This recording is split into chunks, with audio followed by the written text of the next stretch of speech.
Ibrahim Traoré, the president of Burkina Faso, lands at Paris airport for a diplomatic visit to France. While everything appeared to be a routine journey, no one could have predicted that this visit would make history and cause a worldwide impact. Traoré was scheduled to spend a few days in the French capital before moving on to other European countries to discuss economic partnerships in Africa. However, when he stepped into Paris airport, nothing went according to plan. At the airport security checkpoint, contrary to normal protocol, a security officer stopped Traoré and treated him like an ordinary passenger. Although this questioning of the president didn't initially draw attention, the incident would soon escalate into an international crisis. Traoré security detail immediately recognized the potential for misunderstanding and began communicating with airport officials for diplomatic clearance. However, the situation rapidly spiraled out of control. Ibrahim Traoré responded to the humiliating treatment with remarkable composure. Although diplomatic emissaries in France scrambled to address the situation, having never expected such an incident, it was already too late. The event quickly began spreading through social media and television channels. Several passengers at the airport had witnessed the security officer's treatment and recorded and shared the incident. The images began spreading rapidly across social media. Traoré's downward gaze, calm yet determined, emphasized the unjust treatment he received. The relaxed demeanor of the airport security officer stood in stark contrast to the panic of embassy officials and government authorities in Paris. On screens across the world, people noticed the striking difference between Traoré's cool composure and the security officer's aggressive attitude. Viewers began to realize they weren't just watching one man's response to an insult, but rather the seeds of a greater diplomatic crisis being sown. The atmosphere in the arrival hall grew tense as more passengers recognized the Burkina Faso president. Murmurs rippled through the crowd, with many French citizens expressing embarrassment at the treatment of a foreign dignitary on their soil. As the news spread, journalists who had been waiting to cover the president's arrival began capturing footage of the unfolding scene. The security officer, realizing his mistake too late, appeared visibly flustered as superior officers rushed to the scene. "Mr. President, please accept our deepest apologies for this misunderstanding," the airport's chief security officer said, approaching Traoré with an extended hand. But the damage was already done.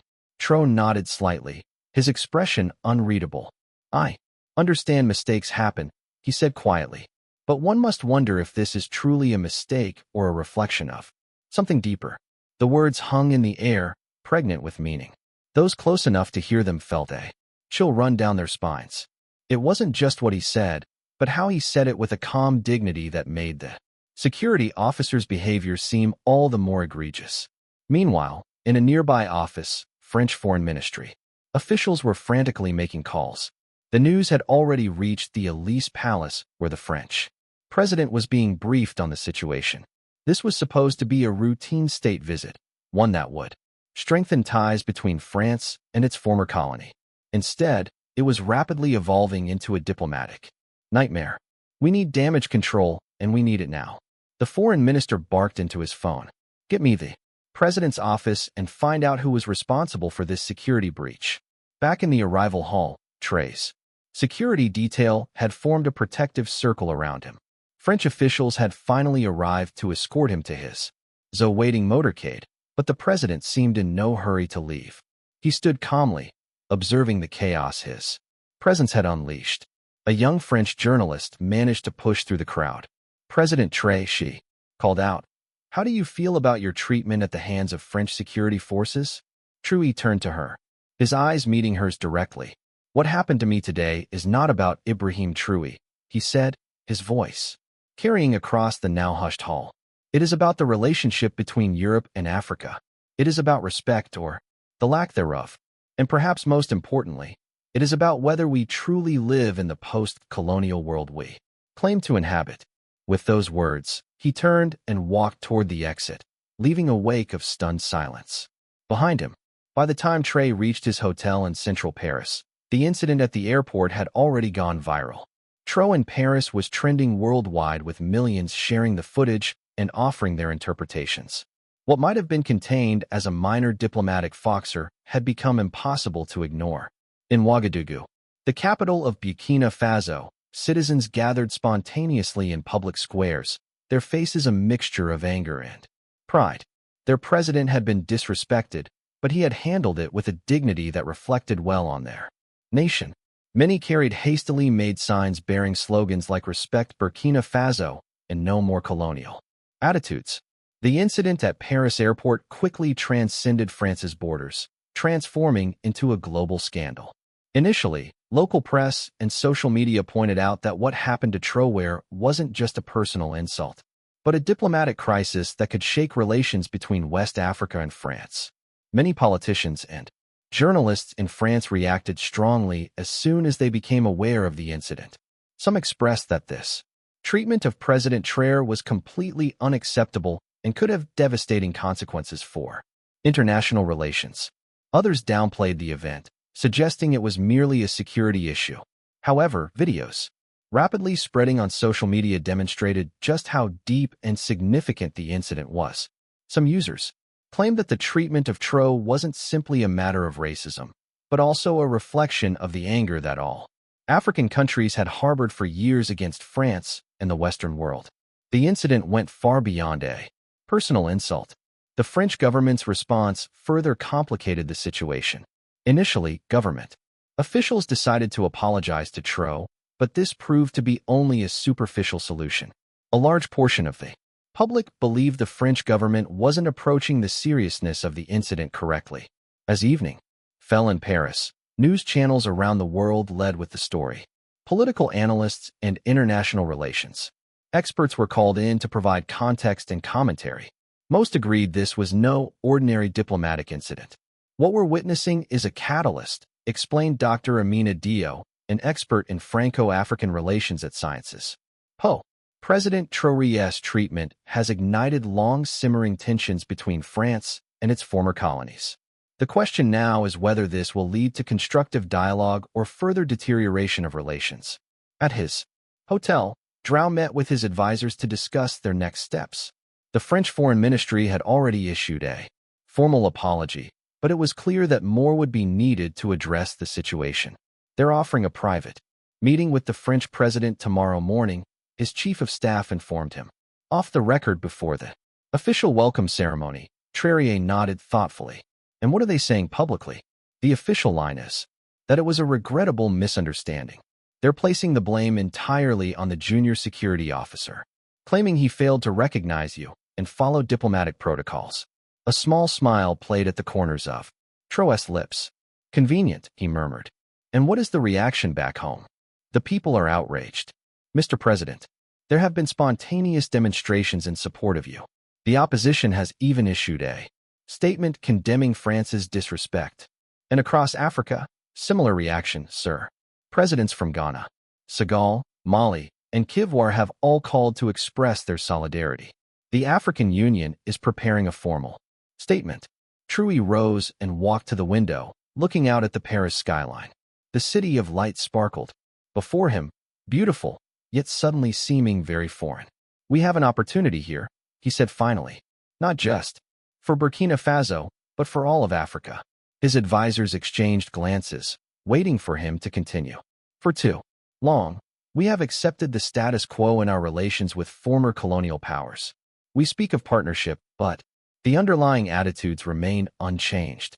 Perhaps this incident can serve as a wake-up call. Within hours of the incident, a significant tension began in diplomatic relations between Burkina Faso and France.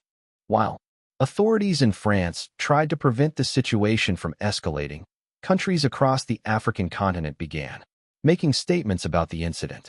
West Africa in particular started reconsidering its relationship with France.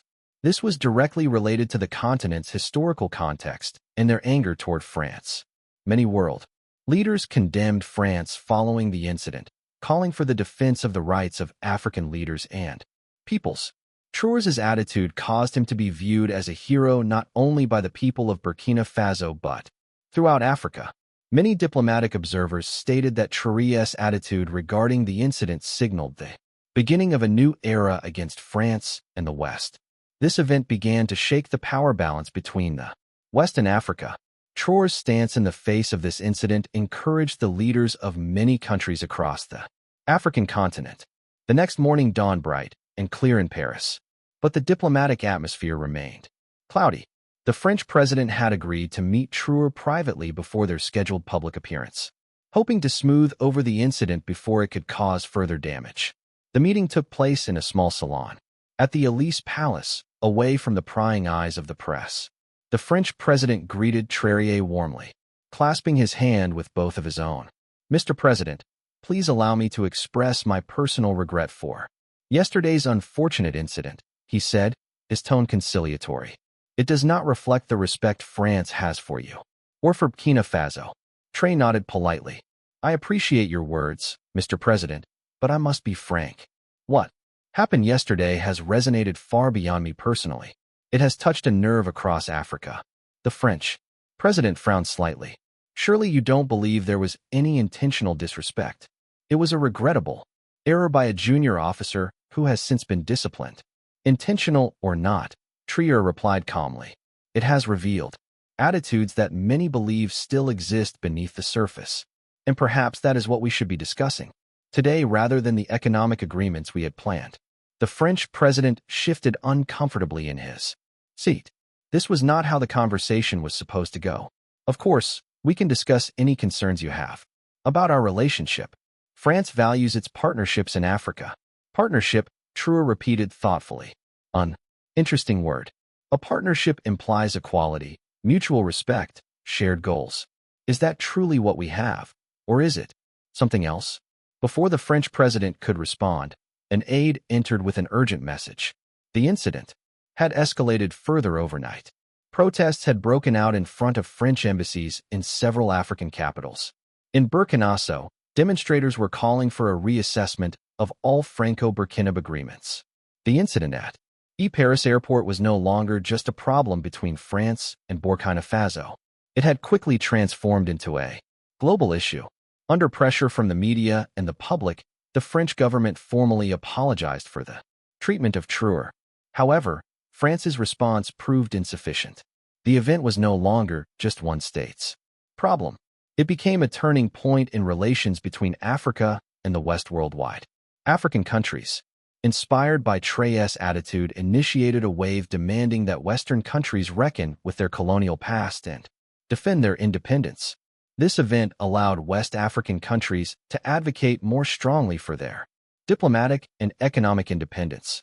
This shock event in Paris created an impact that would permanently change not only France's foreign policy, but also many national and international relationships around the world.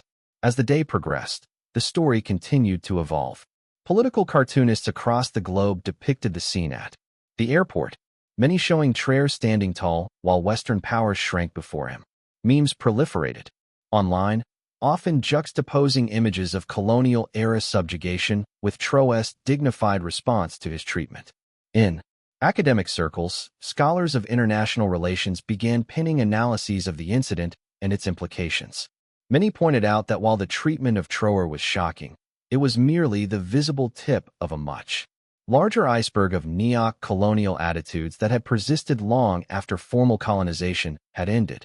Dr. Kofi Mensah, a professor of international relations at the University of Ghana, published a widely shared editorial, arguing, "What happened at Paris airport is significant not because it is exceptional, but because it made visible what is usually invisible: the persistent inequality in relations between former colonial powers and African nations."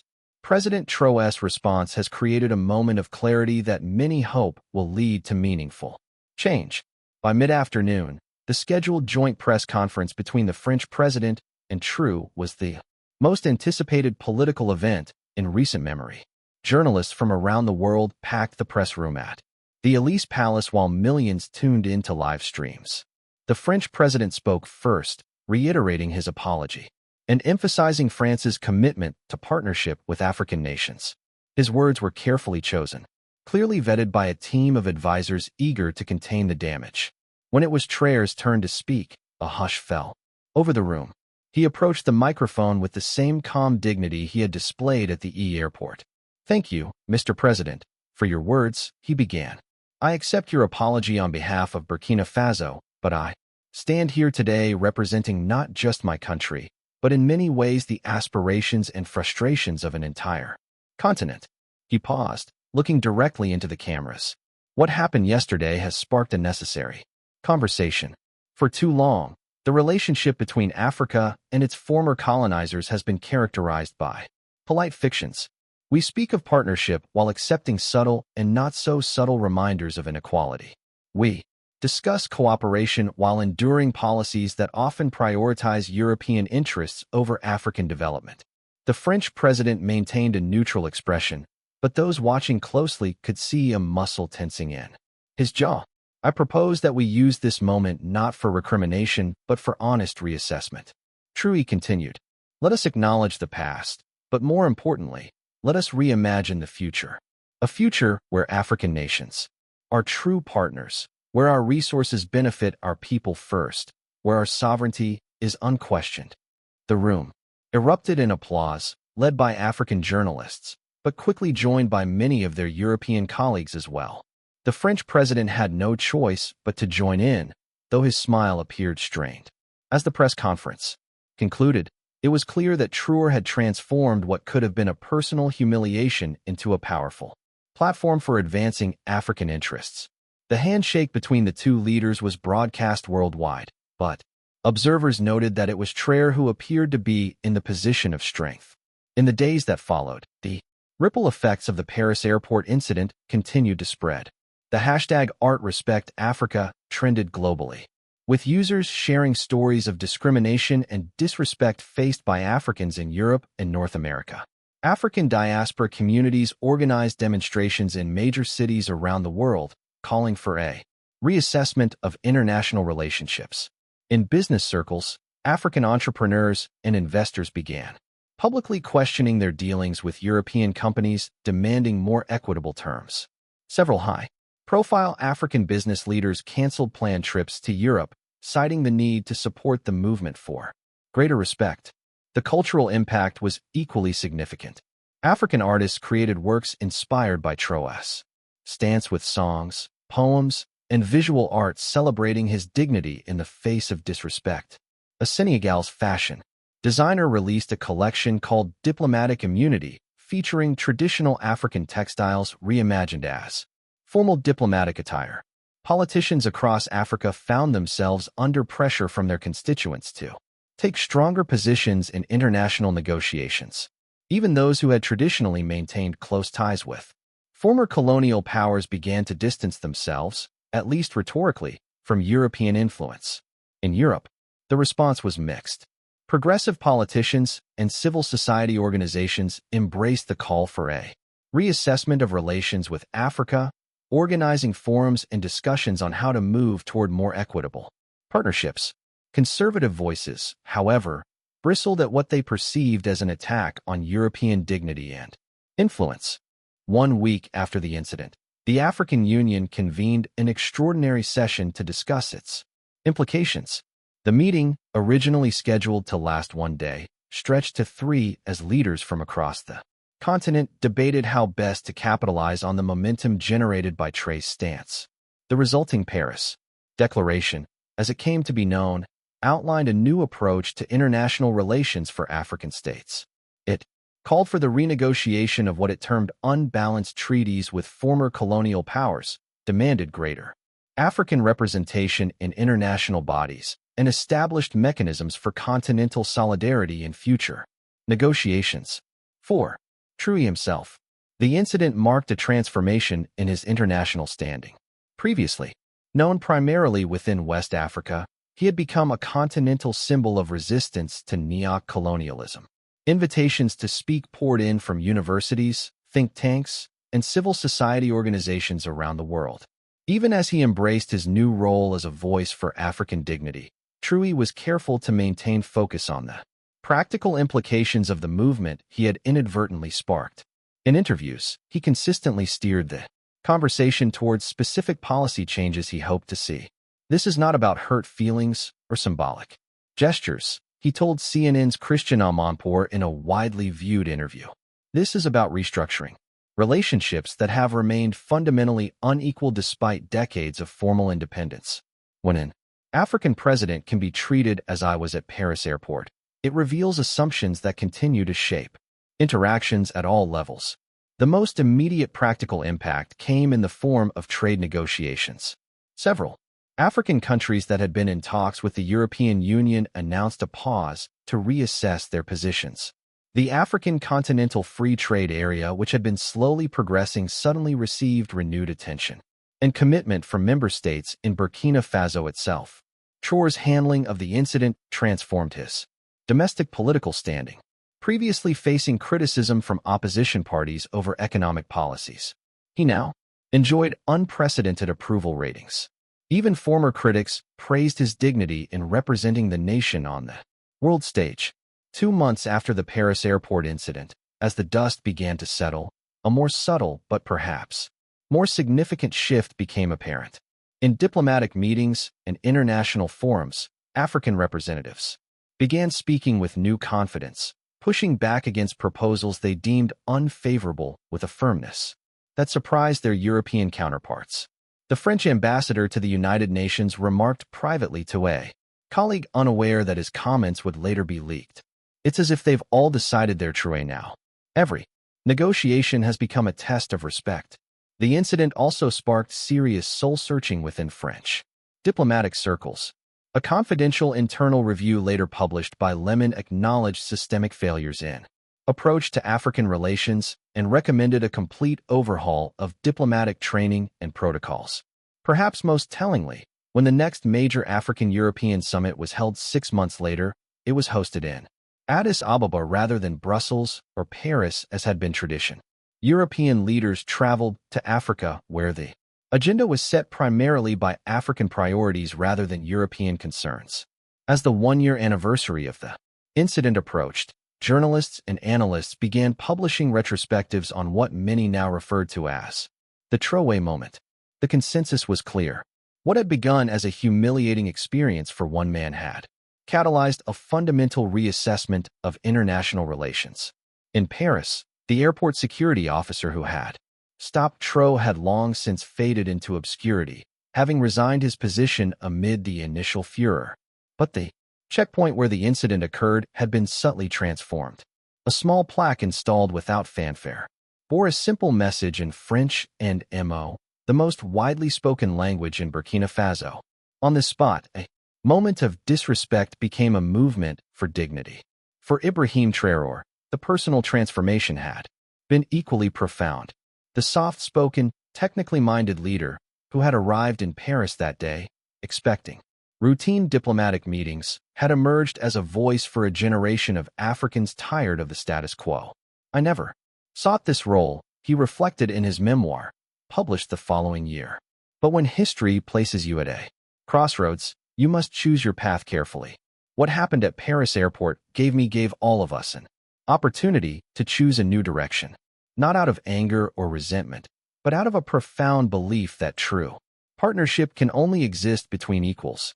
The final chapter of that memoir, titled simply After Paris, concluded with words that would be quoted in international relations textbooks for years to come. The true test of change is not in moments of crisis or confrontation, but in the quiet, everyday interactions that follow. Have we truly reshaped the relationship between Africa and the world? I believe we have begun to, but the work continues, not just in presidential palaces and diplomatic chambers, but in classrooms, marketplaces, and border crossings around the world. The dignity we claim must be matched by the responsibility we bear. The respect we demand must be reflected in the respect we show to others. This is the promise of Paris, not the end of an old relationship, but the beginning of a new one.